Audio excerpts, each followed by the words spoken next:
Welcome to Safety Talk. Personal safety expert Pete Canavan shares his insights and interviews experts who provide simple and effective tips, techniques, and technologies to keep you safe and secure both online and off. Here's Pete. Hello and welcome to Safety Talk. On this show, we discuss and bring attention to a wide range of safety and security products and solutions that are available to businesses and individuals to keep them safe in both the digital world and the physical world. I'm your host and personal safety expert, Pete Canavan. As a self-employed information technology consultant since 1995 and as a martial artist for the past almost 25 years, I bring decades of both online and offline safety and security experience to my role as the host of this show.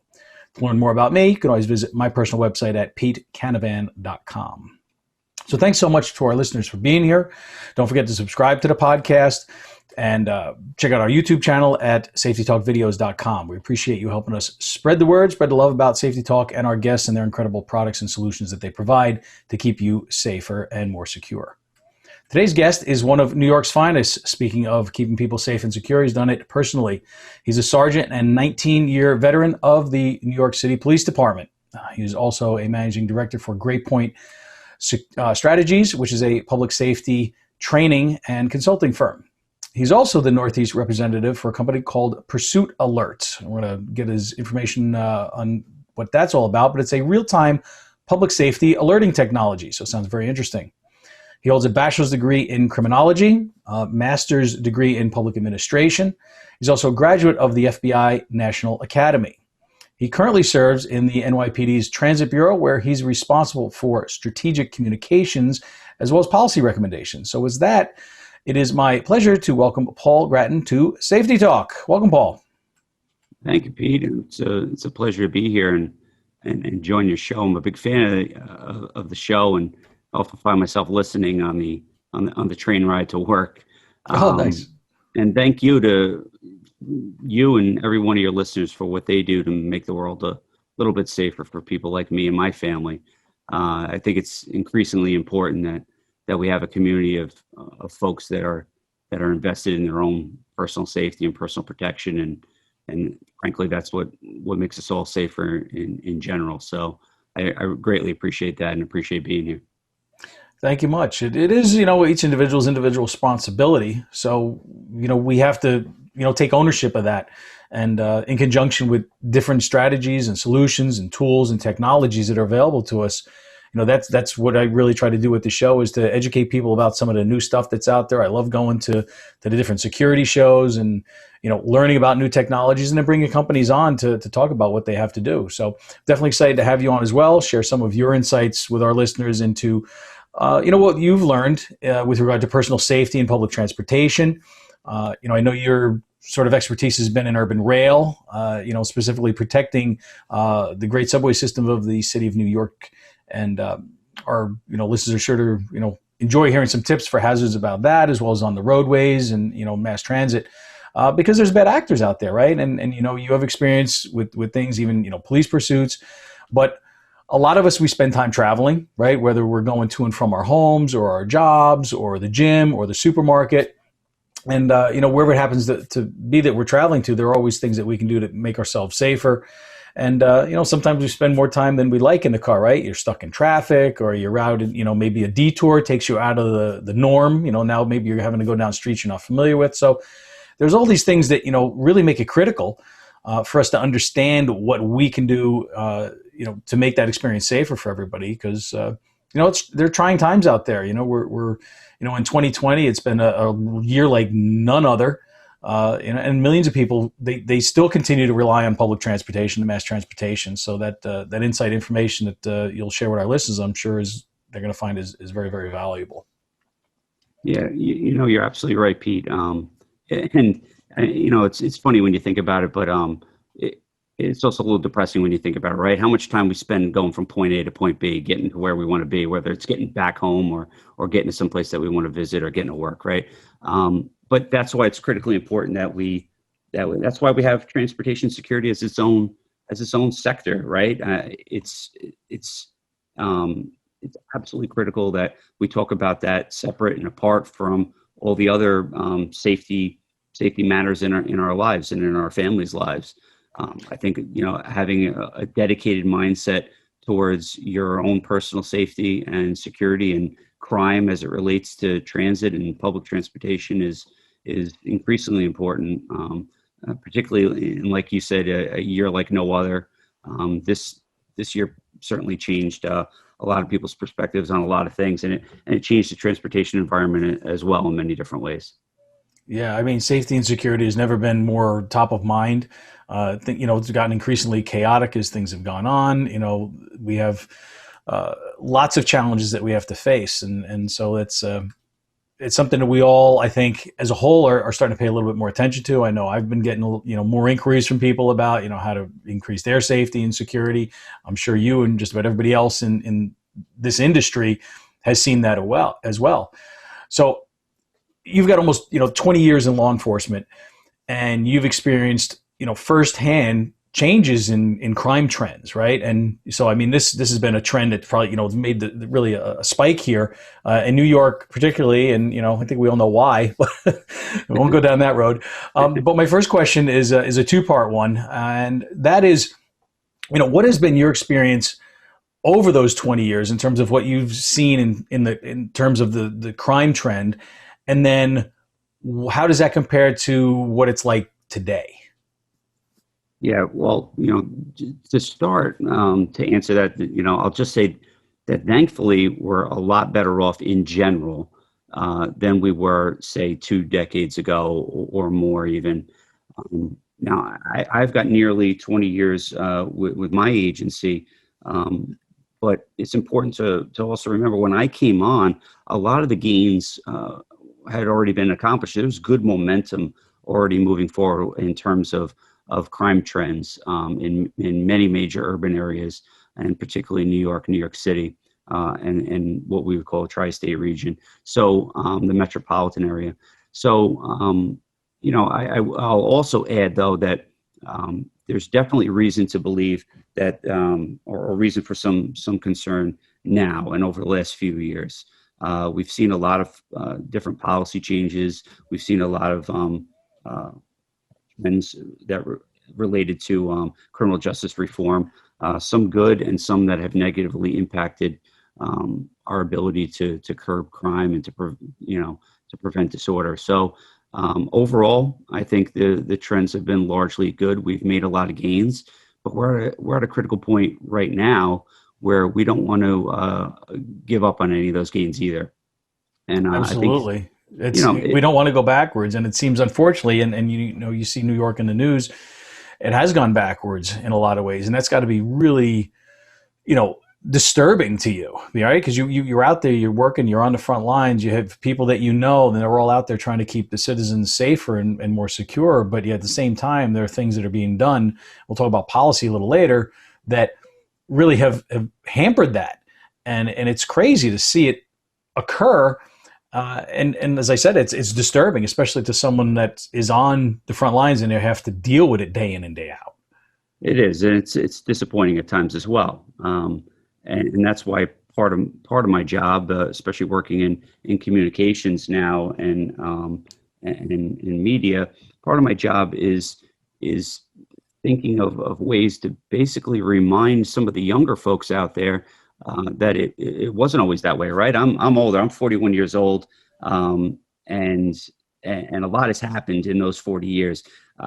People that have been born after me, many of them have never seen New York or other cities during times of severe trouble, right? In the late 80s and early 90s in particular, the crack epidemic. We can go on and on. The history of crime and disorder in America. I was living in North Jersey at that time because I graduated high school in '88, in '88. So I was, and I literally was a stone's throw from New York City. I grew up in Edgewater and East Rutherford, and then where my mom is now is up all in that area. So it was like, you want to go in the city? No. I mean, there was a time when we did, but then there was a time when we didn't want to go in, or definitely not after a certain time of day or night. Certainly, and look at the gains that have been made in places like Camden, New Jersey, and Jersey City, and Newark. So success stories in many ways. We certainly don't want to lose sight of that, and just generationally, we can lose sight of that. It's a natural thing, right?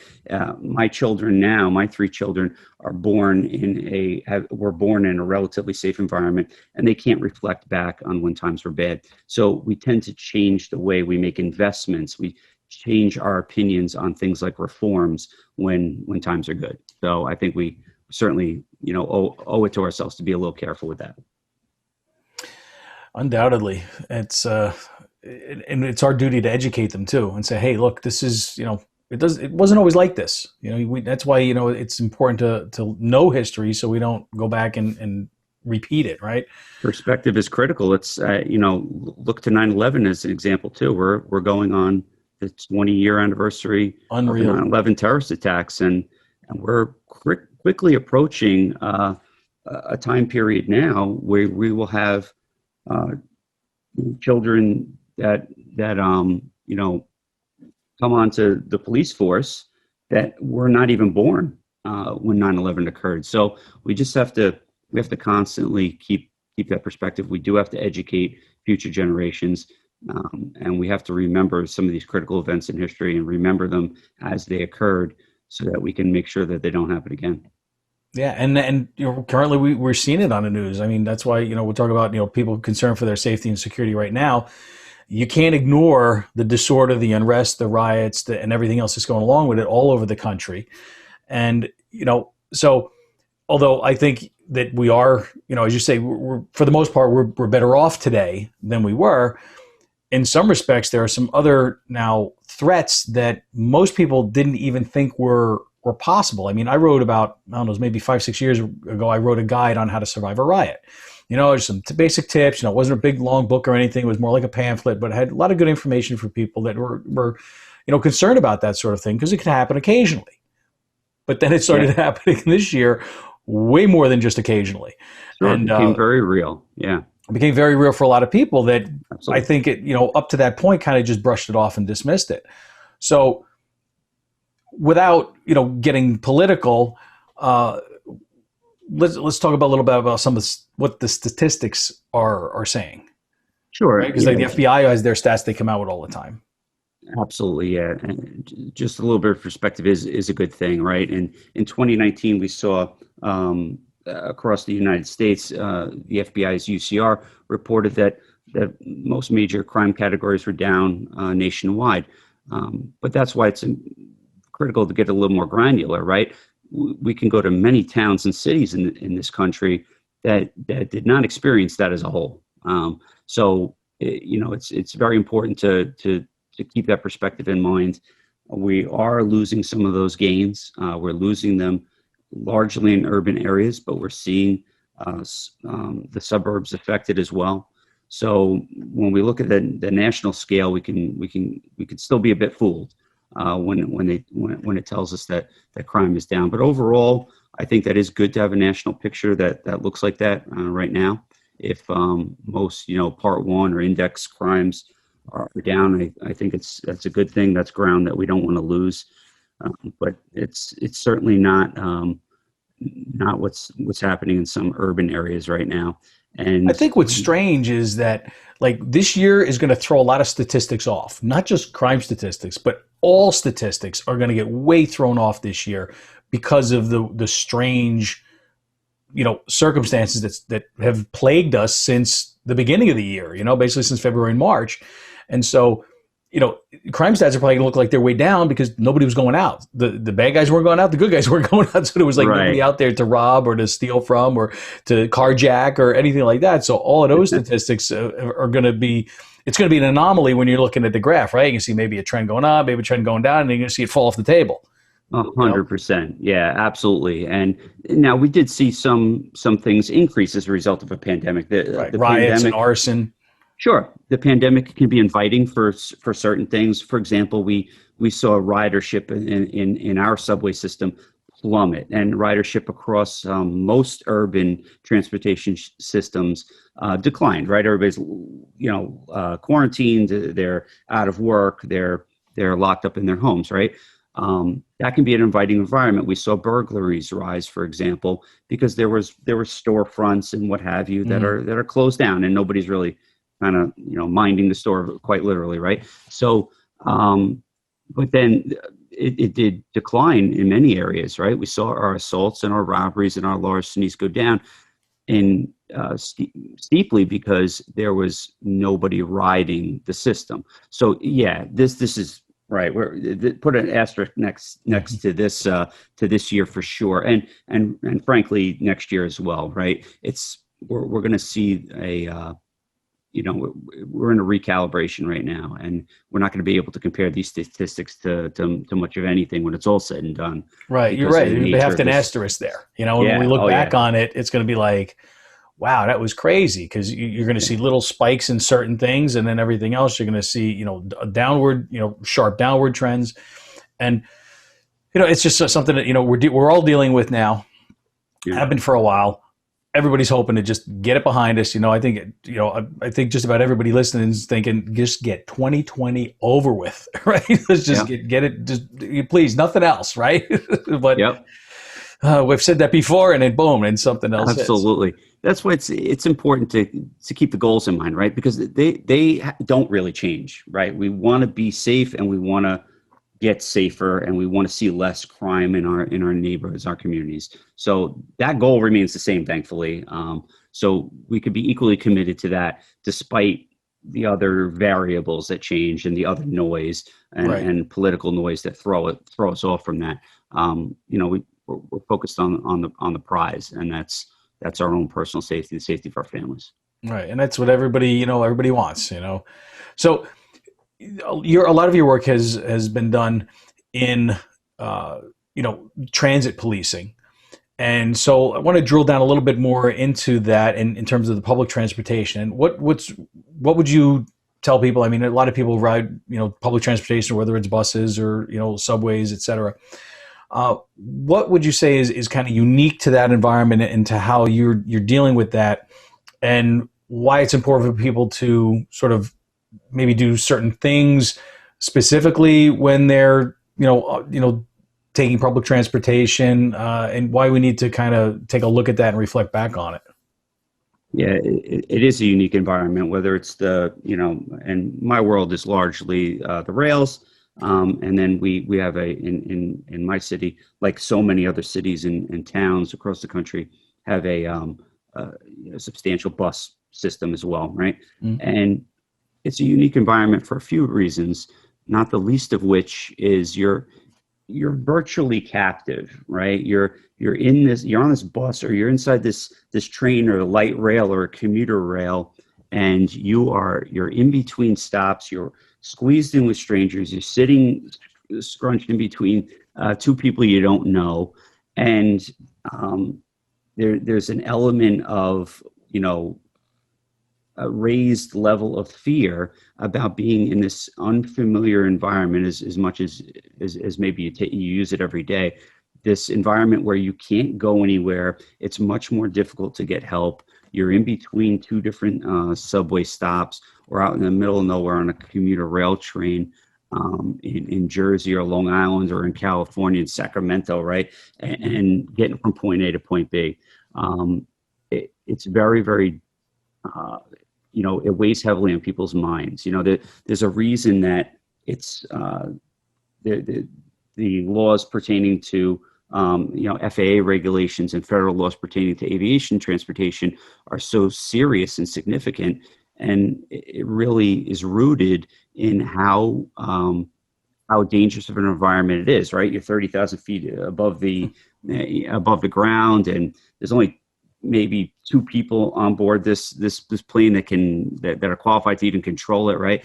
And so we don't want anything to happen to that, and the passengers sitting in the passenger seats are very fearful of what could happen. And that same thing plays out to a degree on buses and trains. So there's that heightened fear in the transportation environment. more so than in, say, an automobile, where we tend to feel pretty safe and secure. It's our own rather comfortable environment. I think because we're in control. Like I enjoy driving. I drive a lot. You're in control. You drive. You go as fast as you can, slow as fast as you want, slow as you want, the route you want to go. You want to pull over and stop. You want to get something to eat, go to the bathroom, whatever you got to do. Right? You're in kind of in control of that. When we're dealing with a mass transit situation, whatever it happens to be, it could be it could be plane, could be train, could be bus, whatever. You're at the mercy of the schedule.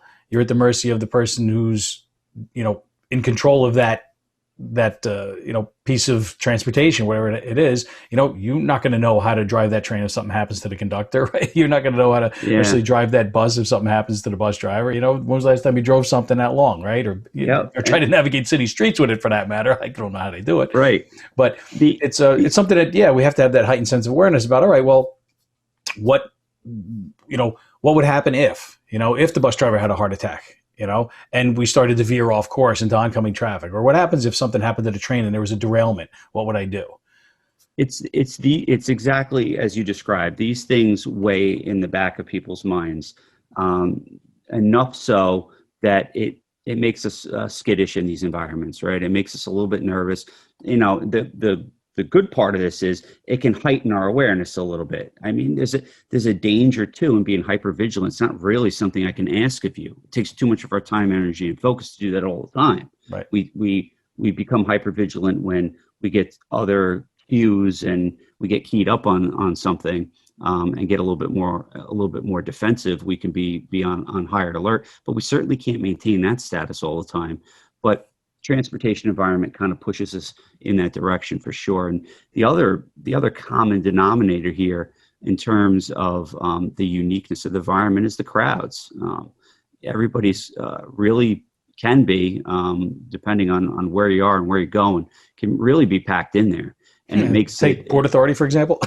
Yeah, right, exactly, right. If you've ever been there, you know for certain exactly how kind of hairy it can be, and that raises our apprehension as well. It makes us feel vulnerable, and that's important. So what would you say to somebody, Paul, that says, you know what, I understand the value of public transportation. I don't have to worry about driving my car into the city. I can take a train. I can take but I don't want to do it because, whether I'm afraid of getting sick from COVID, or I'm afraid of, being robbed on the subway, or having something happen to me, or, maybe I'm not familiar and I'm afraid I might get lost and get off at the the wrong stop.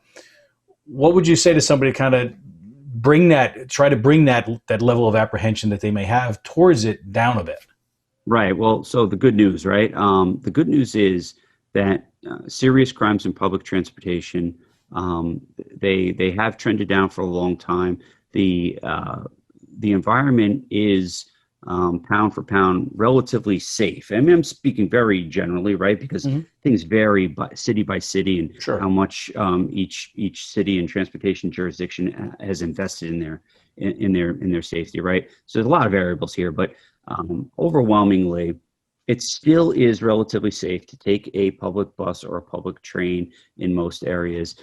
So that's the good news. I mean, in New York City, for example, when we talk about major crimes, we talk about felony assaults, grand larcenies, robberies, rapes, murders.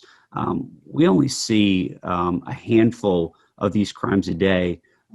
And prior to the pandemic, roughly 6 million daily riders. So your chances, and it's a literal handful. There's an average of six or seven crimes a day of that nature on our system. So out of 6 million, that's very right. Small percentage. Right. So your chances, and that's not to suggest that we don't have lower level crimes occurring and other elements of disorder, but like a pickpocket or something like that. Right. I mean, by and large, your chances of becoming a victim of a major crime, of a felony theft or a robbery or felony assault, were quite literally 1 in a million on any given day. So, the systems are fairly safe, but this is a public environment. So, it needs to be treated like any other public environment, and there's good argument for it to be treated even more seriously. for those reasons that I just mentioned, Right. for that captive vulnerability that we all experience when we're on a bus or on a public train. Now, with people, there are these groups that think it's a good idea to have less police, that it's a good idea to have less money for them, and to take funding away, and to sort of, no pun intended, handcuff the cops, right, and not let them do their jobs. So if there are less numbers of law enforcement out there, and we've seen in the news, record numbers of police officers all over the country are retiring or put in for retirement because they're sick of not getting the support they need, which then the criminals say, oh, great, you're taking how many cops off the streets, and there's only going to be, whatever the number happens to be. It could be empowering to them, which then, of course, forces us to need to become more vigilant with that sort of knowledge in the back of our mind, without getting overly paranoid, but just being, more situationally aware. And I don't know, again, it's too early to tell at this point in time, but I'm wondering how we're going to see this play out, looking back at how that's going to affect things. And is this going to be a long-term change? Is it a short-term, bad idea blip? I'd like to get your thoughts on that. Sure. Yeah. It's in that regard, it's a bit of a dangerous time for us, and it's hopefully it doesn't translate into literal danger. I think it's probably the greatest downside to some of these reforms and the recent political rhetoric and this drumbeat of defund the police or substantial criminal justice reforms. The greatest downside is just what you touched upon. It is that type of rhetoric empowers criminals even more than any change that may have occurred, any policy change may have occurred. The second piece of this is that changes like this, systematic changes, don't really demonstrate results until far down the road.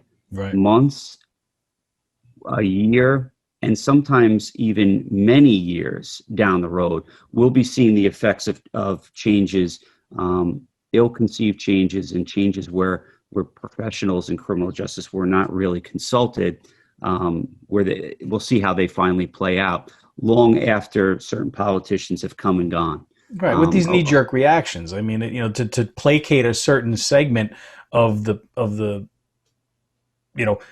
the people that are making a bunch of noise at the moment is not a good thing. And we can kind of read between the lines of what we're talking about here, but it's like you said, it's going to be a while before we can even understand what and see what those ramifications of the decisions that were made and are being made are going to have. And I sincerely hope that they are all very short term, that you go back to the days of, when, Rudy Giuliani was, in charge, and, crime took a huge drop because of the policies and the things that he did, as opposed to the current administration in this charge, which it's a disaster, and people are leaving the city, and not just New York, they're leaving other cities that have similar radical policies that endanger the public.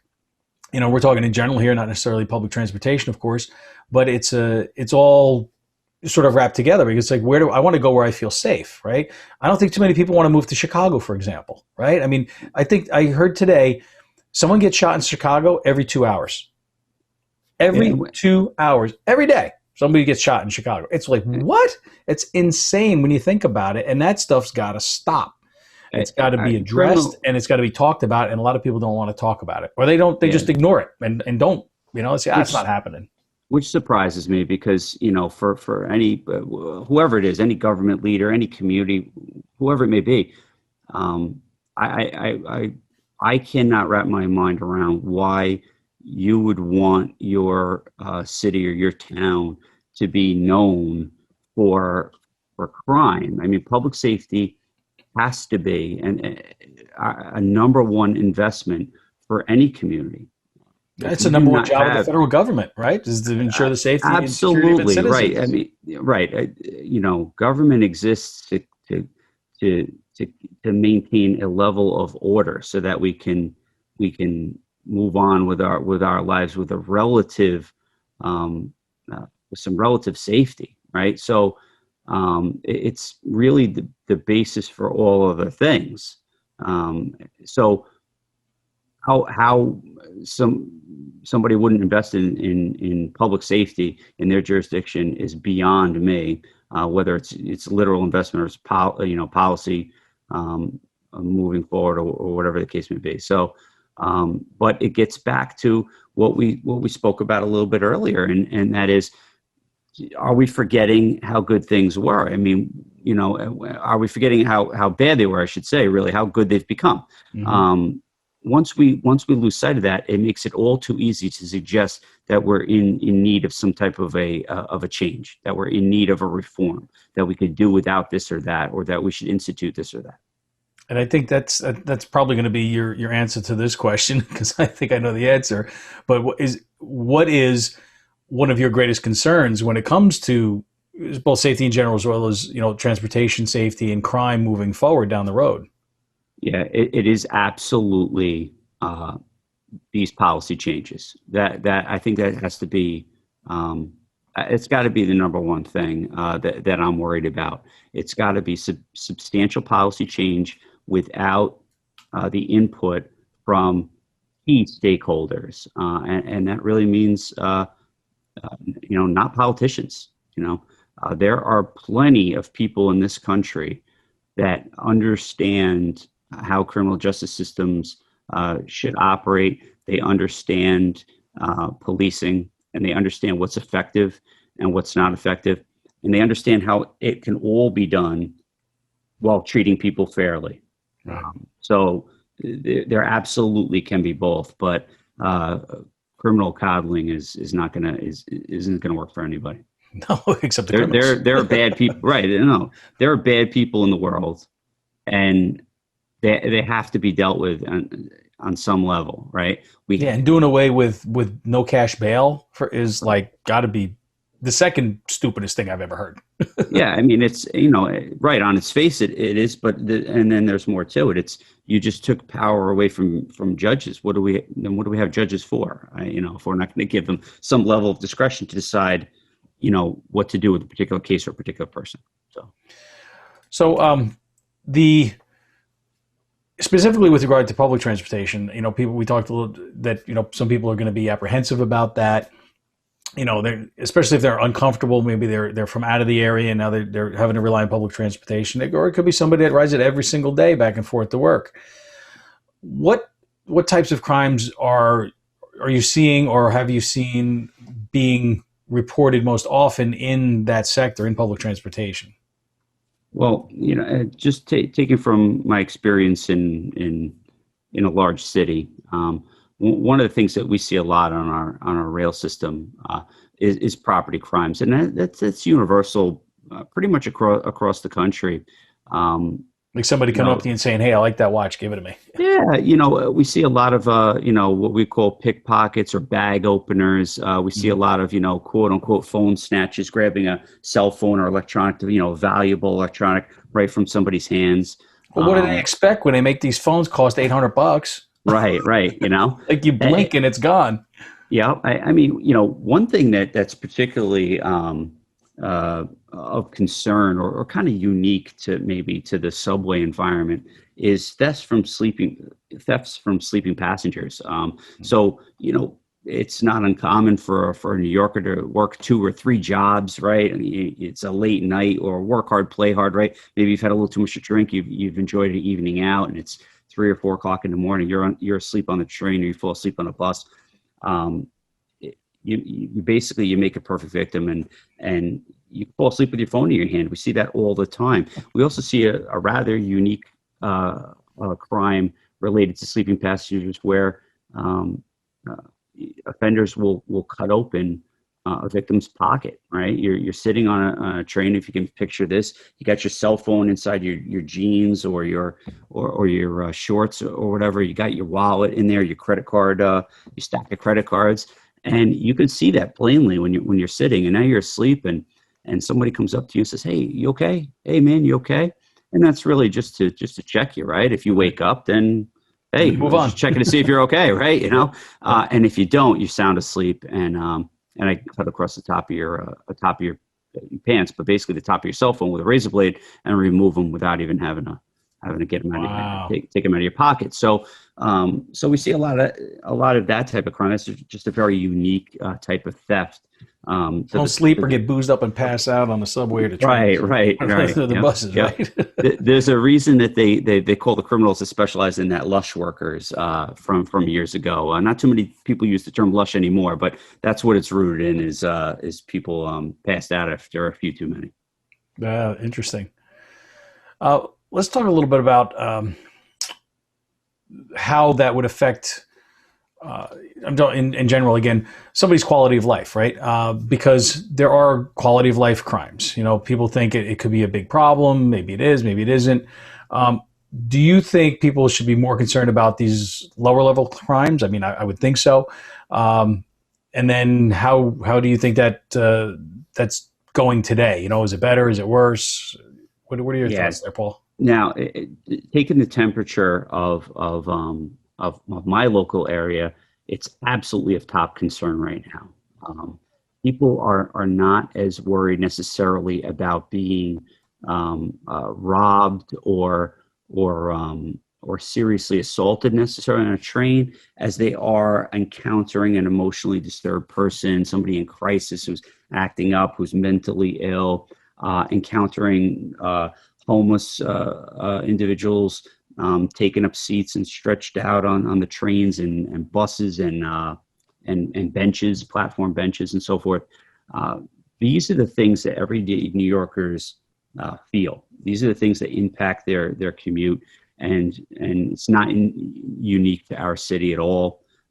This is, you know, these lower level offenses, watching folks evade the bus and subway fare, for example, while you're there with your hard-earned money paying the fare.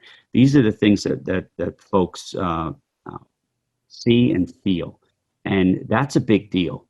Those are the perceptions of disorder. So those are the things. And they build, right? Absolutely. Because the more they happen, the worse it gets. And it's like, man, I'm seeing this again. I'm seeing this again. I'm seeing this again, right? Day after day after day. And this is what we've seen decline across our country when you ask most folks. This is the real deal that they're experiencing every day. So the perception of disorder is huge. And these are where the greatest strides have been made over the decades, is curbing these lower level offenses, giving them the attention that they were due. You know, I'll take you back, say 30 years ago, you would never have seen in the subway system a wanted poster seeking information about an individual who was wanted for exposing themselves in public, let's say. Mm-hmm. Right? It's in New York, like a lot of places, exposing yourself in public is one of the lower level crimes. It's not a serious felony crime. And it never would have been dedicated to a detective. It never would have been investigated or followed up on. And therefore, someone was much less likely to even report it to begin with. They would have dismissed it. It was part and parcel of living in a big city. It was part of your daily commute. And we got ourselves and we've got ourselves to a point. We did get ourselves to a point where we were investing a lot more in these lower level crimes, and we're taking them seriously. We're following up on them. Today, you will see a wanted poster for public lewdness or exposure, one of these lower level offenses, and we will get the surveillance footage and the photo that maybe a victim or witness took, and we'll put it out there to the world and try to apprehend the individual. So technology's helping. Oh, big time. And just investment in the smaller things. So why would we say that why would we decriminalize these lesser offenses and make it okay to commit them on a subway system, the things that are affecting real bus riders and subway riders across the country? Yeah, because it's not fair to them. So that's good. Not at all. If they see that you're trying to do something about it, that begins to instill that confidence back in them that, hey, something's being done. And it takes some of that apprehension away, right? It makes them feel a little bit better. Absolutely. You could call it whatever you want, right? Folks use the term broken windows, policing, and in many circles it's gotten a bad rap. But at the end of the day, what it really means is addressing things when we see them, addressing disorder when we see it, and giving it the attention it deserves, rather than saying, well, that's not a high level crime. That's not really a big deal. It is, in fact, what's inviting people to think that they can commit all manner of other crimes. It's inviting disorder and chaos. Yeah, because it's like, hey, I got away with this. Maybe I get away with that, right? And it can escalate. Without a doubt. And so you got to try to nip that before that happens. And this has been proven. We have proven this time and time again. So on the technology side, I kind of mentioned that. What or how have you seen the really rapid advances in technology and surveillance and things like that? How has that improved the the transit environment for both as the people that are trying to keep it safe, as well as the passengers? And what do you see happening in the future in terms of making that safer for people? Yeah, these are where some of our greatest advancements have been made. And if it wasn't for significant policy changes, technology today is exactly what would prevent us from really ever going back to, say, the late 80s or early 90s. People say, oh, this or that will take us back to those times when we were experiencing a serious crack epidemic and mismanagement at all levels of government and so forth, and just poor investment in criminal justice and policing. We're unlikely to go back there if policies remain robust and technology advances the way it does. It's what it's allowing us to keep ahead of the curve. Kind of, it's keeping us in the game. For better or worse, any street that you drive down now, at some point, somewhere in most urban environments, you're going to cross license plate readers. You're going to cross countless cameras that can be reviewed later on. Right? You're driving through, in the East Coast we call it Easy Pass, right? Through commuter toll systems and so forth. So there's a whole host of technology. Facial recognition is another thing. That if they're used prudently, they benefit us substantially, and they make it very, very difficult. They don't necessarily prevent crime. That's debatable depending on which technology we're talking about. At the very least, they make it a little bit easier for us to hold somebody accountable for that crime. And it's a deterrent too, because if somebody thinks they could be on camera, they're going to think twice about going in and trying and committing a crime, because they're like, well, geez, there's a camera right here. I better not do what I was going to do. It does. It's incredible. Yeah, it does. Although it never ceases to amaze me how stupid some folks are and just do it and find themselves on video and in a real good camera angle too. There's no doubt like who you are, because I know even with a lot of people wearing the face masks now in some form, the facial recognition technology doesn't need even the whole face. It can do it just from the top part of your face. So the technologies are getting better and better. So some people may think, oh, okay, I'm going to have a gator, I'm going to pull it up over my mouth and nose, and nobody's going to know it's me. Well, think again, bud. You may be finding yourself being identified faster than you think. And so technology can help us in so many different ways. But what about, do you have some specifics that you could recommend to listeners that are, what are, some tips, some tricks that maybe can help them, because technology is there, but it can't help them. What can they do to help themselves be a safer rider and user of public transportation? Well, for certain. So when it comes to being in the public transit sector, the things I tell my friends and family, one of them, and some of them seem obvious, but they're not so much. One of them is know your location. So when you're in a car and you have to navigate around, although GPS has spoiled us in many, many, many respects, but when you have to navigate around, you tend to be a little bit more aware of where you are at any given point in time.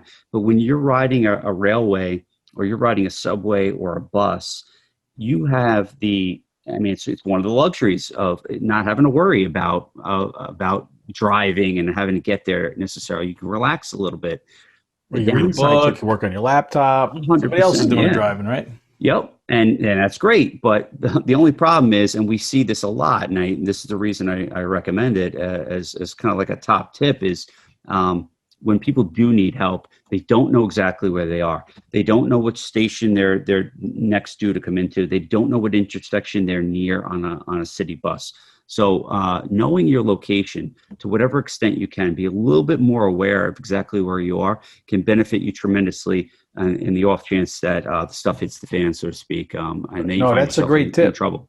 Because I'm sure a lot of people, myself included, you're on the bus, maybe you're reading a book, maybe you're writing something down, whatever you happen to be doing, you have no idea what streets are going by. And now something happens and you got to call somebody for help. It's like, where are you? I don't know. There's a gas station over here. There's a mini mart. Well, what street are you at? I don't know. And that's what we get all the time. Seconds count, right? I mean, as police officers, you know that. You can't get to somebody, that's bad. At least if you know where they are, you can direct other resources that might be closer to them or whatnot. If you don't know it, now you have to turn into detective mode, right? It's like, okay, where are you? What is it? What buildings are around you? Get people to come out of town to try to describe some of the buildings, right? There's lots of glass. Yeah, no kidding. Yeah. So that's, like I say, it seems obvious, but to the extent that you can do that, all the better. The other we touched on before, and that really is, and again, this is easier said than done. I totally get it. And you also want to, on public transportation, you want to exercise one of those luxuries, and that is go to sleep, right? Stay awake. Listen, you're allowed to sleep, but I'm here to tell you that if you're asleep on a bus or a train, you are substantially more likely to be a victim of one of any number of crimes. And that includes certain types of sexual assaults as well. We see that with sleeping passengers too. So staying awake does reduce your risk. There's no doubt about that. Somebody steals your wallet. Now you got to worry about identity theft. You got to worry about losing money. You lost your cell phone. Now all of a sudden somebody stole that. Now you can't even call somebody for help because you don't have a phone. Now somebody next to you most likely does. But still, it definitely compounds the problem. Yeah, I'll add to the list a level of strength in numbers, and that can be difficult to do too. I mean, I'm a big advocate for, especially when it comes to college kids and high school kids and so forth. Don't ride public transportation alone if you can help it, especially late at night or very, very early in the morning. Now, I understand especially when it comes to public transport, many of us, commute. We're basically alone.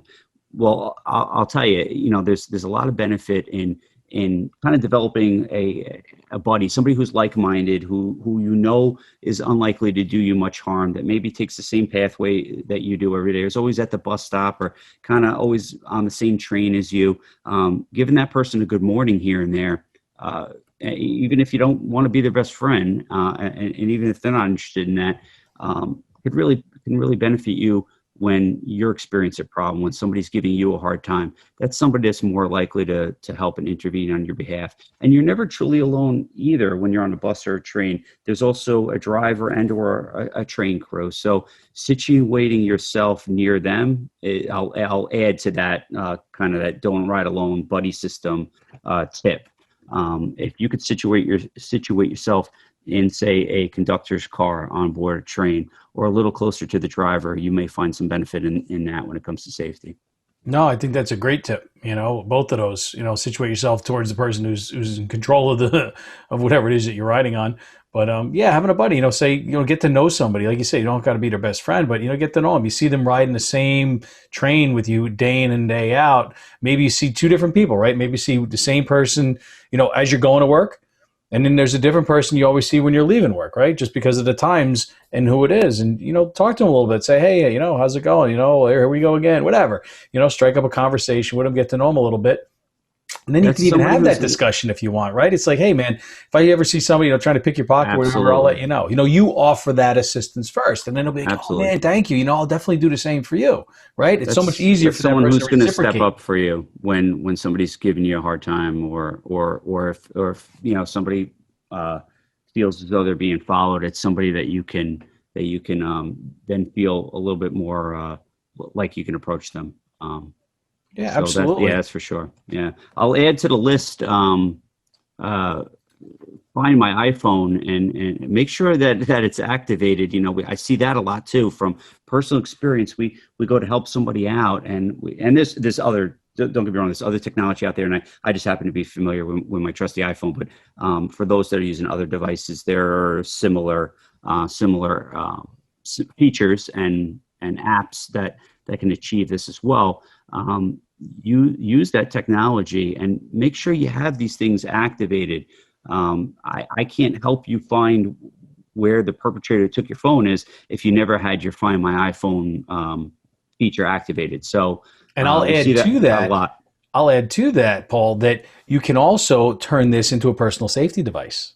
Absolutely. So that phone can be, there's a whole host of apps that you can download that can be put on there, and some of them are on my safetytalkproducts.com page that you can put on the phone, and it's going to give you the ability to turn the thing into, an alarm, right? Yep. Or the type of thing where you hit a button, or if you're in an unsafe situation, you can just be a finger touch away from hitting it, and it's going to activate the cameras. It's going to start recording sound. So if there is a problem, the camera and the phone becomes basically a witness, Absolutely. for you. So and keeping track of you, the friends and trusted friends and family can see where you are, maybe if you're going out for jogs, something like that, whatever. So absolutely, there's great technology partners that we have that have some phenomenal products out there. So let's talk about the PursuitAlert, because we're flying through our hour here and I haven't really touched much on that. I want to.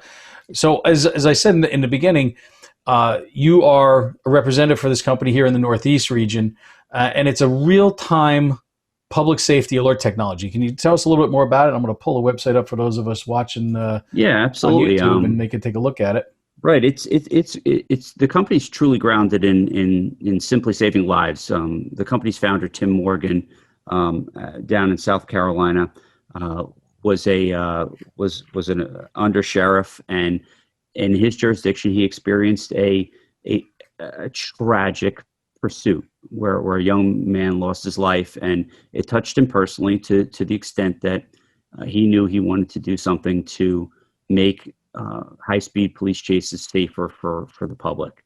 And he did just that. PursuitAlert and the product, our digital siren product, really takes alerting and puts it into your hands, and not just police pursuits, but emergency alerts as well. When police officers and other emergency vehicles activate the feature in their car as they're responding to an emergency, you can get an alert on your phone. And we all know we're not too, our phone is never out of reach, really, right? Mm-hmm.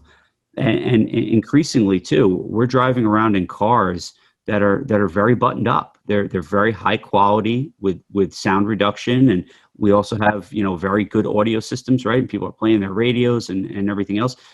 It is not until a police car or an ambulance is right on top of us that we even understand that it's coming. So what this technology does, and it's a free to the public app. Anybody can download it right now and get the alerts, but it's only as good as your local police or emergency public safety agency having the technology installed in their vehicles. And so we're getting more and more law enforcement agencies and others around the country who are investing in their communities and making this investment to install it in their vehicles and use it accordingly. It's saving officer lives as well, and highway worker lives, because we have a move over feature as well. So when a police officer is stopped on the side of the road, every state in the United States now has a move over law. So as you're approaching in your vehicle, you can get an alert on your app that simply tells you that if it's safe to do so, move over or slow down, because there's an emergency vehicle or public safety vehicle on the side of the roadway. So, there's 3 people a day killed or seriously injured as a result of high-speed police chases in our country. 42% of those killed or injured are innocent bystanders that simply have nothing to do with the pursuit at all. So we believe that prudent policy combined with technology like this are what is ultimately going to going to save more lives in this country. You know, I love it. I love it. I love the little animation you have on the website here where, somebody's getting an alert in their car that there's a police chase. Boom, they pull over. Bad guy goes by, the police cars go by, and they go on their merry way. So I'm assuming it uses GPS technology to, as long as the person has GPS on their phone enabled. Yep. And they're somewhere where to have. So as long as they have that app on the phone and there's something going on. So essentially the two pieces of it are, if you want to be alerted from, I'm assuming like an ambulance, fire truck, police car, I'm assuming, kind of all three types of emergency vehicles are going to be able to use that technology. They need that on their phone, obviously. So first of all, you guys go to PursuitAlert and get it, or do I guess the App Store or whichever platform you're on. Yeah, it's for both Android and Mac and the iPhone as well, I'm assuming. Yep, correct. Awesome. And then, of course, the local jurisdiction has to use it. So, I mean, as long as they have it, it's going to work. If not, you still got to pay attention when you're driving. Absolutely, yeah. That's who we sell to. We sell to the jurisdiction. We provide it free to the public. The public can access the app. The good news is it kind of sells itself because, in particular, because it helps improve the safety of law enforcement officers and other emergency workers just as much as it does any other member of the public. It's an unsafe environment, and pursuits are going to happen. Right now, we do advocate for prudent policy. You can't engage. We believe that you shouldn't necessarily engage in a pursuit for any reason. Officers exercise a great deal of discretion when they engage in this type of activity. It's very dangerous, but we also don't want to live in a world where we just have a policy that says, "Oh yeah, we never try to apprehend anybody." If you just tell the police officer, if you just keep driving, they have to let you go. Like, that's not a world I want to live in. No. So so this is about public safety, and that goes both ways. So how do we make this environment safe? And we believe this technology is doing just that. Super cool. This is a technology I did not know about until we had you come on. So I think it's very, very interesting. It's something, like you said, it's going to make both the people that are nearby a pursuit safer, because it's going to let them get out of the way and let the problem go by. But of course, it's making the police officers safer as well, because they know that people aren't going to be in the way. They're not going to accidentally hit somebody who's not paying attention. But because, hey, let's face it, how many people do you see driving down the road? They're driving, they're texting, they're glancing up once in a while. We all know if somebody jams their brakes on in front of you, you're looking down for a second. By the time you look, right? It's a lot of times it's too late. So, and the same holds true if you're not checking your mirror, right? You're not checking your six. What's going on back there? I'm not paying attention. I'm playing with the radio. I'm skipping to the next CD. I'm finding a new channel on XM, whatever I'm doing, right? You got to be paying attention. And if it's blasting, like you said, you're not going to hear the sirens, and now what do you got? Somebody coming up on you, right up on you.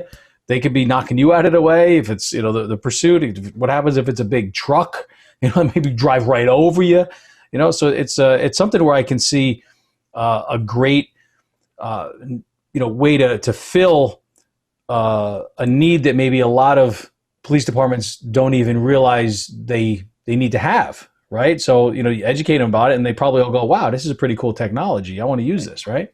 Right. And that's what's led to other improvements. I mean, once we rolled that out, the sky was the limit.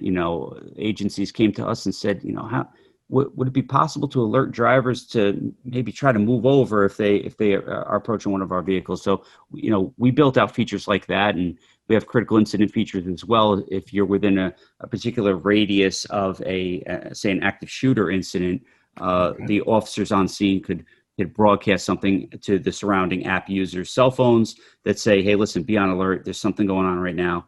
Listen, police are on scene of a critical event." So if you're in New York walking down the street and there's something going on, and you've got the app, you would know about it. So that's exactly awesome. Yeah. So just just go Google, look for it, Pursuit Alert. Right, the website PursuitAlert.com. You can always do that, or you search for it on the App Store and Google Play. And it doesn't cost you a dime yet. It can improve your personal safety. And hey, that's what we're all about here on Safety Talk. So, as I said, Paul, we're flying by here. So we're coming to the end of the show. It goes quick. Do you want to have any last thoughts that you'd like to share with the audience before give them some of your info and wrap up? Listen. I'll begin I'll end where I began. I thank you, and I really appreciate. I'll bend over backwards for any community of people like your viewers and listeners who are invested in their own personal safety and that of other people.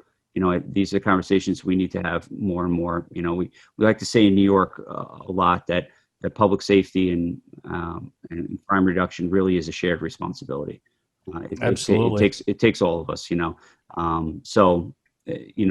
have a community of folks that are like-minded and invested in that and tuning in, please, feel free to reach out at any time. I'm always happy to have that conversation. That's awesome. They can find you on LinkedIn, right? Just your name, Paul Grattan, Grattan. Yeah. On Twitter, you're New York Grattan, right? NY. It's your last name, Grattan, and Instagram and Facebook. They can find PursuitAlert on Facebook as well. So, wherever you guys want to connect, you can always do that. Look at Paul. He's out there keeping people safe every day, and has a lot of really good tips that he shared with us today. Got this incredible app that something, again, new technology. We talked about it throughout the show a little bit. Technology can really help keep you safe. Here's a very specific example of it. And I will definitely be putting a link up on this on the Safety Talk product site as well for you. So very good. Appreciate it. Thanks for being here. Thanks to all our listeners for tuning into Safety Talk. Don't forget to like, share, and subscribe to the show. And you can always get the latest safety episodes by looking for us on your favorite podcast network or by heading over to safetytalkpodcast.com. So until next time, everybody, please stay safe.